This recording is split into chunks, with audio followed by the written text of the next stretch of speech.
आपण शेतकरी सन्मान योजना शेतकऱ्यांकरता सुरू केली. 6,000 केंद्र सरकार देत आहे, तर 6,000 राज्य सरकार देत आहे. आताच दादांनी सांगितलं, आपण आमच्या शेतकऱ्यांना मोफत वीज देण्याचा निर्णय घेतलाय. आता ही मोफत वीज देणार म्हणजे काय करणार? काही लोक म्हणाले मग जुन्याचं काय होणार? मी त्यांना स्पष्टपणे सांगू इच्छितो, कोणाचाही बुद्धिभेद करू नका. अरे जुनं आजपर्यंत वसूल केलं नाही तर आता वसूल करायला निघणार आहे आम्ही? केलंय कोणाला वसूल? आजपर्यंत केलंय. त्यामुळे जुनं वसूल करण्याचा तर विषयच नाही आहे. पण नव्याने कोणालाही एक पैसा शेतकऱ्याला विजेचं बिल हे द्यावं लागणार नाही. जुनं आजपर्यंत वसूल केलं नाही तर आता वसूल करायला निघणार आहे आम्ही?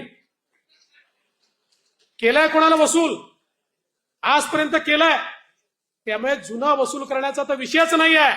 पण नव्याने कोणालाही एक पैसा शेतकऱ्याला विजेचं बिल हे द्यावं लागणार नाही.